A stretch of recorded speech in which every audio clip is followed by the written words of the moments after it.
अस्सलाम वालेकुम। मैं homeopathic doctor Iram Bhatt, vice chairperson COH Pakistan. आज का जो हमारा टॉपिक है वो है mastitis, inflammation of breast tissues. एक नॉन कैंसरस डिजीज़ है और जिसमें आमतौर पर एक या हमारी दोनों ही ब्रेस्ट जो हैं इन्वॉल्व हो जाती हैं। मेस्टाइटिस का जो मर्ज़ है वो दोनों जेंडर में आ सकता है, मर्दों में भी और औरतों में भी, इसलिए कि जो मिल्क डक्ट्स हैं वो हमारे ब्रेस्ट का हिस्सा हैं। अब वो ब्रेस्ट मेल के हैं, वो ब्रेस्ट ख़वातीन के हैं, तो ये मिल्क डक्ट जो हैं हमारी एनाटॉमी का हिस्सा हैं। इसलिए मर्द और औरत दोनों इस मर्ज़ में मुब्तला हो सकते हैं, लेकिन ज़्यादातर वो औरतें इस मर्ज़ में मुब्तला होती हैं जो अपने बच्चों को दूध पिला रही होती हैं। यानी वो माँ जो अपने बच्चे को दूध पिलाती है वो मेस्टाइटिस का ज़्यादा शिकार होती है। लेकिन इसका ये मतलब नहीं कि वो माँ जो बच्चे को दूध नहीं पिला रही वो इस मर्ज़ में मुब्तला नहीं हो सकती। जिस तरह मैंने आपको कहा कि मर्द और औरत दोनों इस मर्ज़ में मुब्तला हो सकते हैं, लेकिन ज़्यादातर वो ख़वातीन इस मर्ज़ का शिकार होती हैं जो अपने बच्चों को दूध पिला रही होती हैं। लिहाजा अगर वो ख़वातीन जो अपने बच्चों को दूध नहीं पिला रही वो भी इस मर्ज़ का शिकार हो सकती हैं।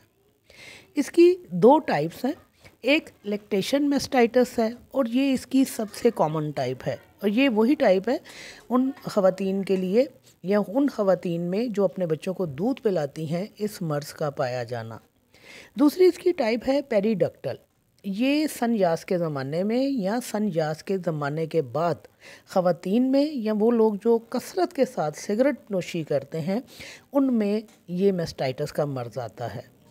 और इसमें ये होता है कि जो हमारी मिल्क डक्ट्स हैं वो थिक हो जाती हैं और उस साइड के निप्पल्स जो हैं इन्वर्टेड हो जाते हैं, इन्वर्ट हो जाते हैं, अंदर की तरफ मुड़ जाते हैं और वहाँ से मिल्की डिस्चार्ज भी हो सकता है।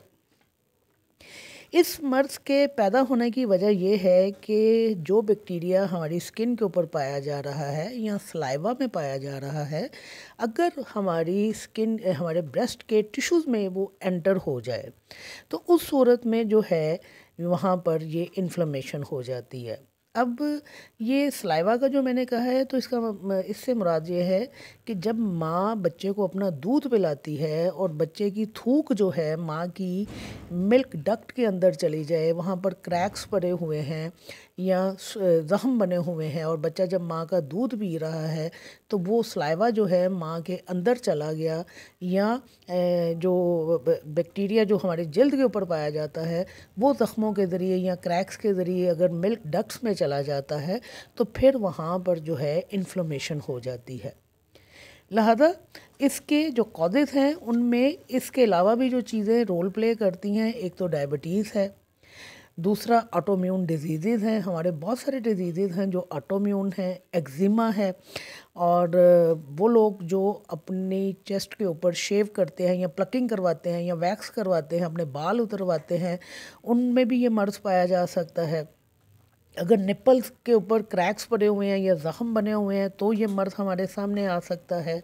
वो ख़वातीन ये अभी जो मैंने आपसे कहा ना कि ज़रूरी नहीं कि सिर्फ वो ख़वातीन जो बच्चों को दूध पिला रही हैं उनमें ये मर्ज़ पाया जाता है, दूसरी ख़वातीन में भी ये मर्ज़ पाया जाता है। तो उसकी एक बहुत बड़ी वजह या तो सिगरेट नोशी है या फिर ऐसी ख़वातीन जो बहुत फ़िट ब्रास का इस्तेमाल करती हैं और उसकी वजह से जो उनकी डक्ट्स हैं वो मुतासिर होती हैं और उसके नतीजे में फिर ये मेस्टाइटिस का मर्ज़ जो है हमारे सामने आता है।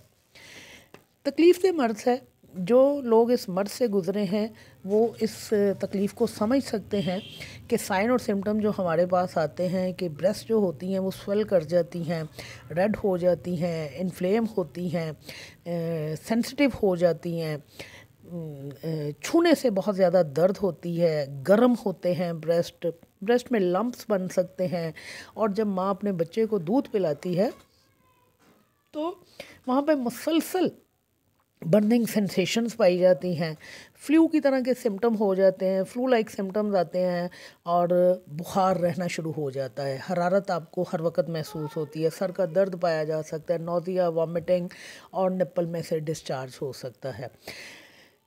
एक बात याद रखिए कि वो ख़वातीन जो अपने बच्चों को दूध पिला रही हैं और मास्टाइटिस का शिकार हुई हैं, तो वो अपने बच्चे को दूध पिलाना बंद ना करें, बल्कि जब उन्होंने बच्चे को दूध पिलाना है तो सबसे पहले उस ब्रेस्ट में से दूध पिलाएं जो इफ़ेक्टेड है, जो मुतासरा है, जहाँ पर स्वेलिंग पाई जा रही है, जहाँ पर पेन पाई जा रही है।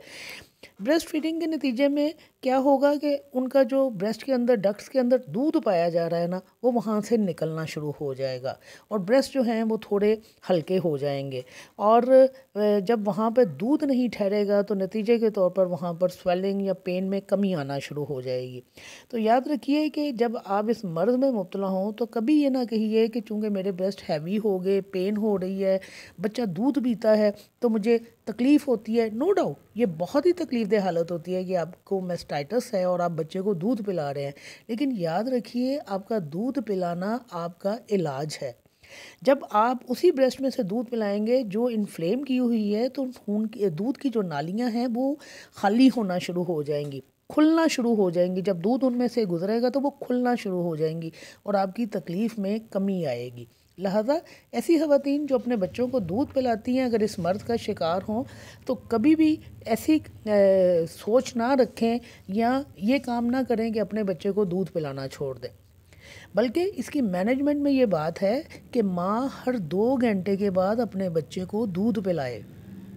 आप इस मर्ज़ से निजात पाना चाहते हैं, आप इस मर्ज़ की मैनेजमेंट करना चाहते हैं, आप अपनी तकलीफ़ को कम करना चाहते हैं, तो जहाँ आप दूसरे तरीके इख्तियार करते हैं वहाँ उसमें से एक तरीका ये है कि माँ हर 2 घंटे के बाद अपने मुतासरा ब्रेस्ट में से बच्चे को दूध पिलाए, गर्म टिकोड़ करे अपनी ब्रेस्ट की, या वार्म शावर ले ले, नीम गर्म पानी के साथ नहा ले। इसके अलावा ब्रेस्ट पंप का इस्तेमाल करें, जो दूध निकालने के लिए पंप इस्तेमाल होते हैं ताकि जो डक्ट्स हैं उनमें दूध जो है रुका ना रहे। रेस्ट करें और अपने मुतासरा ब्रेस्ट का मसाज करें, सर्कुलर मोशन में मसाज उन्होंने करना है। इस वजह से कि जब आप इस मर्ज़ को ट्रीट नहीं करेंगे या आप इस मर्ज़ को ऐसे ही छोड़ देंगे तो फिर उस सूरत में ये तो नहीं मैं आपको कहूँगी कि बहुत स्वेरिटी के साथ कॉम्प्लिकेशंस आती हैं, लेकिन फिर ये है कि आपके ब्रेस्ट में एब्सेस बन जाएगा या लंप बन जाएगा। और बाद का ये होता है कि इस लंप के लिए आपको सर्जरी करानी पड़ती है, इंसिजन देना पड़ता है। हम अपनी होम्योपैथिक मेडिसिन में तो जो पस वगैरह पड़ती है, एब्सेस बनता है, तो अपनी मेडिसिन से इस्तेमाल करवा लेते हैं, लेकिन वो लोग जो होम्योपैथिक मेडिसिन का इस्तेमाल नहीं करते हैं तो फिर वहाँ पे इंसिजन देना पड़ता है, लम्ब को निकालने के लिए छोटी मोटी सर्जरी करनी पड़ती है ताकि वो जो एब्सेस बना है उसको ड्रेन किया जा सके किसी तरह। तो आपकी मैनेजमेंट में जो पहली चीज़ आती है वो ये कि अपने मुतासरा ब्रेस्ट से सबसे पहले बच्चे को दूध पिलाएं। यानी अगर आप बच्चे को दूध पिलाने लगे हैं तो आप ये ना सोचिए कि मुझे इधर दर्द हो रही है तो मैं पहले उस ब्रेस्ट में से बच्चे को दूध पिला दूं जिसमें मुझे दर्द नहीं है। नहीं, पहले उस छाती की तरफ से बच्चे को दूध पिलाइए जिसमें आपको तकलीफ़ है। क्यों? दूध वहाँ पर रुकेगा नहीं। अगर रुकना शुरू हो गया, वहाँ पर गिल्टियाँ बनना शुरू हो गई दूध की, तो फिर आपके लिए ज़्यादा तकलीफ़देह हालत आ जाएगी। होम्योपैथी में अल्हम्दुलिल्लाह बड़ी कामयाबी के साथ हम इसका इलाज करते हैं। और मैं अगर अपने क्लिनिकल एक्सपीरियंस की बात करूं तो मेरा नहीं ख्याल कि 4-5 दिन से ज़्यादा किसी को दवा इस्तेमाल करने की नौबत आई हो। 2-3 ही हमारी होम्योपैथी की टॉप ग्रेड मेडिसिन हैं जिनको हम मास्टाइटिस में इस्तेमाल करवाते हैं। मैं आज आपको वही मेडिसिन बताऊंगी जो टॉप ग्रेड मेडिसिन है और कसरत के साथ इस्तेमाल होती हैं। हर दफ़ा मैं अपने ही क्लिनिकल एक्सपीरियंस की बात कर रही हूँ, हर दफ़ा यही मेडिसिन इस्तेमाल होती हैं। टॉप ग्रेड हमारी जो मेडिसिन है वो बेलाडोना है। क्यों? बेलाडोना इन्फ्लेमेशन की टॉप ग्रेड मेडिसिन है। और मास्टाइटिस में क्या है कि आपके ब्रेस्ट टिश्यूज़ जो हैं इन्फ्लेम कर गए हैं, तो बेलाडोना में जो ब्रेस्ट्स होती हैं, जो मैमे होते हैं या आपकी जो छातियां हैं वो रेड होती हैं, इन्फ्लेम्ड होती हैं, स्वेल हो जाती हैं, हल्का हल्का बुखार साथ में पाया जाता है, हरारत पाई जाती है। अभी मैंने आपको कहा कि फ्लू लाइक सिम्टम्स पाए जाते हैं। तो वहाँ पर जहाँ आपके ब्रेस्ट टेंडर हो जाते हैं, इन्फ्लेम कर जाते हैं, छूने से दुखन होती है, भारी हो जाते हैं, वज़नी हो जाते हैं, वहाँ पर हम बेलाडोना को इस्तेमाल करवाते हैं। बिल्कुल इसी तरह के सिम्टम्स के ऊपर हम ब्राइनिया को इस्तेमाल करवाते हैं।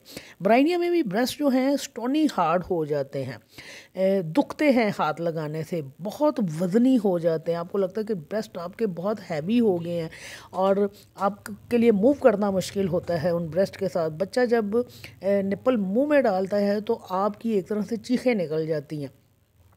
और सबसे बढ़कर ब्राइनिया का जो करेक्टरिस्टिक सिम्टम है कि लीस्ट मोमेंट जो है आपको तकलीफ़ में मुब्तला कर देती है और कंप्लीट रेस्ट करने से आपको रेस्ट आता है। तो आपने बेलाडोना ब्राइनिया को नहीं भूलना।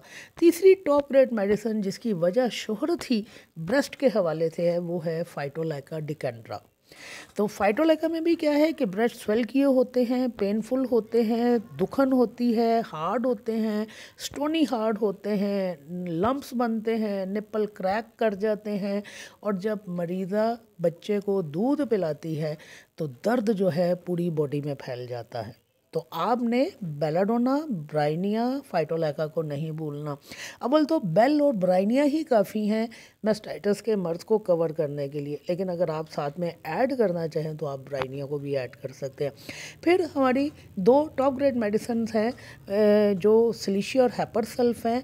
इनका इस्तेमाल उस वक्त किया जाता है जब आपके ब्रेस्ट में एब्सेस बनना शुरू हो जाए, पस पड़ना शुरू हो जाए, इन्फ्लेमेशन के साथ सपुरेशन होना शुरू हो जाए, तो फिर वहाँ हम सिलिशिया और हेपरसल्फ को इस्तेमाल करते हैं। पोटेंसी इनकी आपकी अपनी मर्ज़ी है कि आप बेल को 200 में इस्तेमाल करवाना चाहते हैं या 30 में इस्तेमाल करवाएं, या ब्राइनिया को 200 या 30 में इस्तेमाल करवाएं, वो आपकी अपनी मर्ज़ी है। आप इन मेडिसिन को किसी भी पोटेंसी में इस्तेमाल कर सकते हैं। लेकिन याद रखिए ये पहली 3 मेडिसिन जो हैं, मैं क्लिनिकली अगर बात करूँ तो मुझे फाइटोलैका को इस्तेमाल करने का मौका ज़रा कम ही मिला है। मैं मैस्टाइटिस के मर्ज़ में बेलाडोना और ब्राइनिया को ही इस्तेमाल करवाती हूँ, लेकिन मैं आपको बता रही हूँ कि फाइटोलैका की जो वजह शोहरत है वो ब्रेस्ट के हवाले से है। टोटलिटी ऑफ सिम्टम की बुनियाद पर आप कोई भी मेडिसिन इस्तेमाल करवा सकते हैं, लेकिन यही हमारी 3 टॉप ग्रेड मेडिसिन हैं जो मैस्टाइटिस में इस्तेमाल होती हैं। हेपरसल्फ और सिलिशिया उस वक्त हम इस्तेमाल करते हैं जब एब्सेस बनते हैं या अगर लंप बनता है। अगर नोड बने तो फिर जो है कैलकेरिया फ्लोर जो है हमारी मेडिसिन आ जाती है, वो फिर हाइपोटेंसी में इस्तेमाल होती है। लेकिन मैस्टाइटिस के हवाले से हम सिर्फ बेल, ब्राइनिया और फाइटोलैका को ही काम में लाकर मरीज़ को शफा याब कर सकते हैं। शुक्रिया।